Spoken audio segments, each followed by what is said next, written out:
Hey guys, welcome to my channel Swathi Telugu అమ్మాయి vlogs. ఈరోజు మనం సింపుల్ ఎగ్ కర్రీ చేసేసుకుందాము. ఇది చాలా స్పెషల్ కర్రీ అండి. దీనికోసం మనం 3 ఎగ్స్ తీసుకున్నాము, అలాగే చాప్డ్ ఆనియన్స్ 3 అండ్ 3 పచ్చిమిర్చి అండ్ 3 టొమాటోస్. ఇప్పుడు ఎగ్ని చూసారా, కట్ చేసి బ్రేక్ చేసి ఇలా వేసుకోవాలన్నమాట. జస్ట్ అది కొంచెం ఫ్రై అయినంత వరకు ఉంచి తీసేయడమే. ఎగ్ చూసారా, ఇలా చేయాలన్నమాట. ఒక 3 తీసుకున్నాను నేను. అండ్ ఇప్పుడు నెక్స్ట్ వచ్చి మనం మిగతావి ఫ్రై చేసుకుందాం అన్నమాట. ఇక్కడ ఆనియన్స్ ఆయిల్ వేసి ఆనియన్స్ అండ్ పచ్చిమిర్చి ఫ్రై చేసుకుంటున్నాను. కొంచెం కలర్ చేంజ్ అయిన తర్వాత మనం అల్లం వెల్లుల్లి పేస్ట్ కొంచెం ఒక 1 స్పూన్ వరకు వేసుకుందాం. ఇప్పుడు దీన్ని మళ్ళీ కలుపుకుందాం బాగా. అంటే ఎలా అంటే కొంచెం పచ్చివాసన పోయేంత వరకు మనం ఫ్రై చేసుకుందాము. ఈ కర్రీ మీరు కూడా ఎప్పుడైనా ట్రై చేయండి, చాలా బాగుంటుంది. సింపుల్గా ఈజీగా అయిపోతుందండి. ఇది కొంచెం వేగాక మనం టొమాటోస్ వేసుకుందాం. చూసారా, ఇక్కడ నేను 3 టొమాటోస్ తీసుకొని చిన్న చిన్న ముక్కలుగా కట్ చేసుకొని వేసుకున్నాను అనమాట.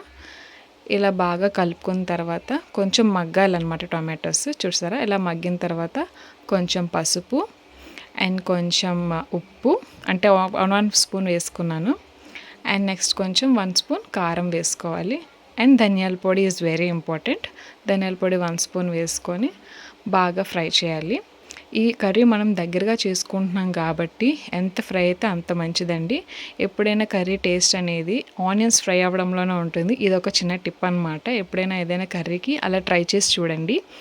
ఇప్పుడు చూసారా, ఇలా దగ్గరగా మగ్గిన తర్వాత మనం కొంచెం వాటర్ వేసుకుందాం. ఎందుకంటే మనం కర్రీ కొంచెం దగ్గరగా కావాలనుకుంటున్నాం కాబట్టి కొంచెమే వాటర్ వేసుకుంటున్నాను నేను. మీరు కావాలంటే ఎక్కువ కూడా వేసుకోవచ్చు. ఇక్కడ చూసారా, వాటర్ వేసుకున్న తర్వాత ఇలా కలుపుకుంటున్నాను. సాల్ట్ మీరు మధ్య మధ్యలో అడ్జస్ట్ చేసుకుంటూ ఉండండి. నేను సాల్ట్ సరిపోయినంత ముందే వేసేసుకున్నాను. మీరు టేస్ట్ బట్టి మీకు ఎంత సాల్ట్ కావాలో అంత సాల్ట్ వేసుకోండి. ఇలా దగ్గరికి అయిన తర్వాత మనం ముందుగా చేసి పెట్టుకున్న 3 ఎగ్స్ కూడా ఇందులో వేసేసుకోవాలన్నమాట. వేసి ఒక 5 to 6 మినిట్స్ అలాగే ఉంచితే చూసారా, ఇలా దగ్గరగా వచ్చేస్తుంది. దగ్గరికి వచ్చిన 5 to 10 మినిట్స్కి చూసారా, కర్రీ అనేది మనకి ఏ కన్సిస్టెన్సీలో కావాలో అలా దగ్గరగా వచ్చేసిందండి.